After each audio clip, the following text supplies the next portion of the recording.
Hey, it's Tony. Tony's Tool Finds again. I'm taking some sinus medicine. I've been up since 3 o'clock this morning. It's 5 o'clock now. I think it's 12/30/2025.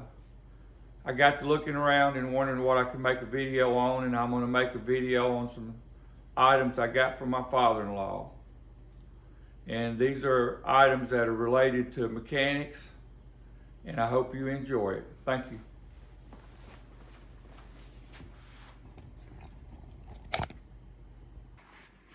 Okay, when I married his daughter in 1973, he was using this mechanical jack, and that was the only jack he had in the garage.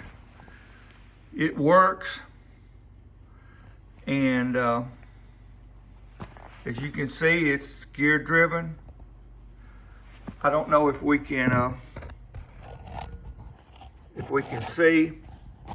I'll have to clean that up. We can't see the tag on it, but this is the lever where you can move it up and down, and you just jack it up and it goes up.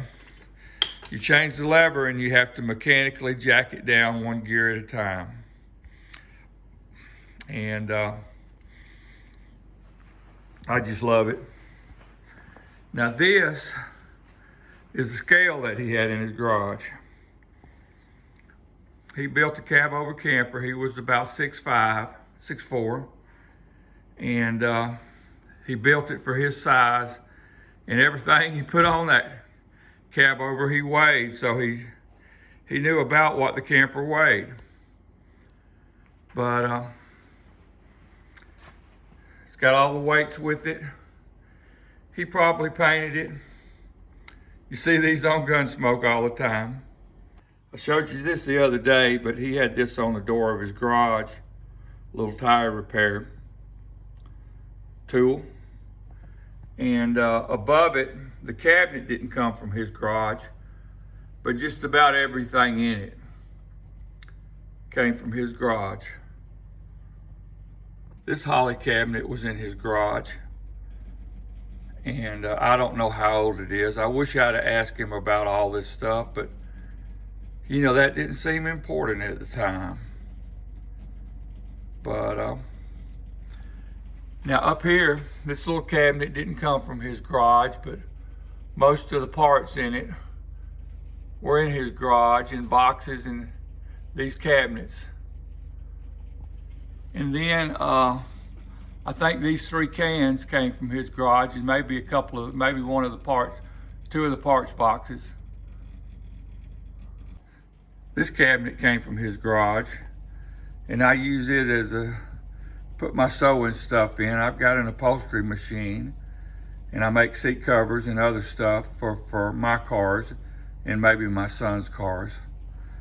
But that was in his garage. And then this Black & Decker valve grinding machine was in the garage.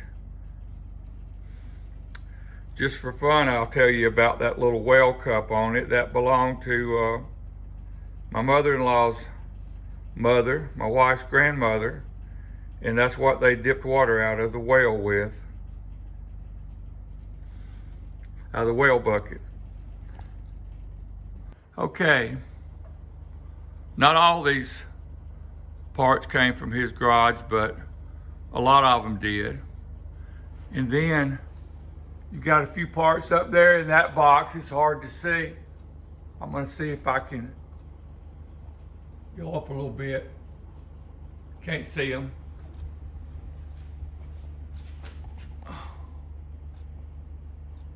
All right, that's those parts.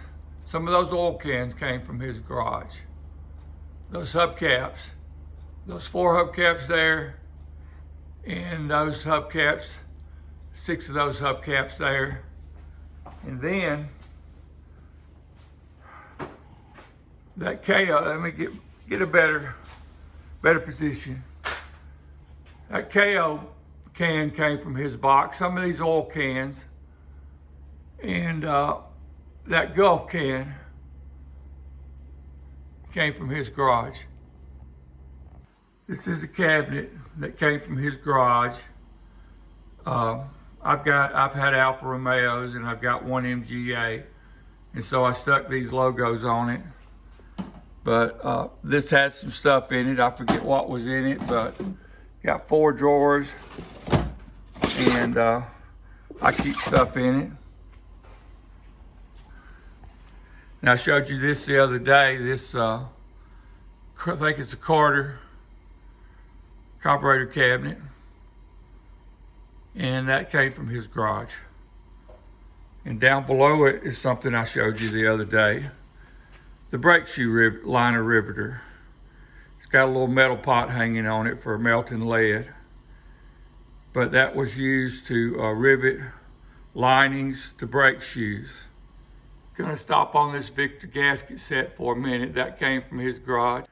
This is the toolbox he used in 1950 for his last that he had in 1950, and before it was the last year he worked at the automobile dealership, and he had worked during World War II at airplane factories and places that did work on airplanes during World War II. Now I went to work at Pennington Auto Service, Birmingham, Homewood, Alabama, 1973, maybe 74, 1974. And his brother worked there. And these were the first toolboxes his brother ever had. The bottom box is a snap-on. Can't find the logo. Top box is a Par X. When he got new boxes, he sold them to me, and I welded on it and repaired it some, cleaned it up and painted it. And I had this box over here, and so I sold it to my father-in-law, and then later on I got it back. So also, this box I sold to my father-in-law, and then I got it back. Okay, this jack and all these output shafts that he used for light clutch lineup shafts, all of them except the plastic ones on the right, which are Alfa Romeo, came from his shop. Now I told you that he made this cabinet, had it out in the shop to put stuff in, and it just opens up, and I keep some files and other stuff in it, and just throw it back and latches up. And I showed you this cabinet. He had it in his garage, he made it, and I stuck my stuff on it. And up here, it's a little harder to see, but that's a Carter. It has little pockets in it to put carburetor kits in. And he had that in his shop. Here's another cabinet I showed you the other day. It's a Delco, and he had that up in his shop. Okay, I've got I need to clean stuff up, but this is a little cabinet he had in his shop. It says auto light on the side. And then here is another one of those Carter filter fittings. Little Carter carburetor cabinet. I see this very well, but this is a wooden box he made, and he gave it to me to put my air conditioner tools in. I've got a little sign on the front of it. This isn't something that my father-in-law had, but I gave $150 for this. Went to downtown Birmingham to a garage and bought it. Hey, I found one more. He had this little carburetor cabinet, carburetor cabinet out in his garage, and I moved it to my shop. And a little bit rusty, but still has boxes in it with numbers on it. I don't know what they pertain to, but a lot of this stuff is just like it was when I got it from him.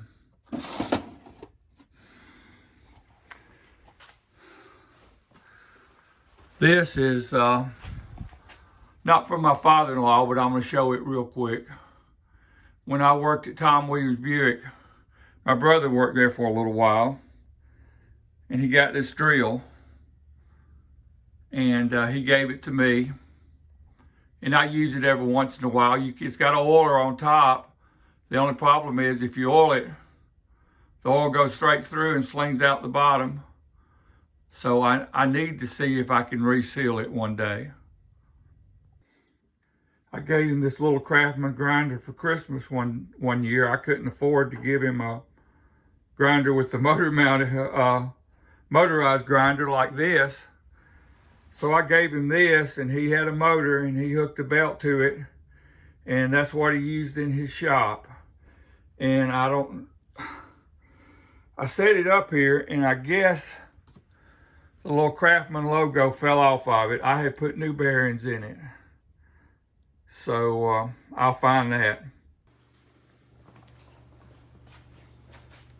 So I hope you enjoyed this today. This is a little bit different from what I've been showing you, but all this stuff means a lot to me, and I had some free time, and I thought I'd put out a video. So if you like it, you can subscribe. Thank you for watching.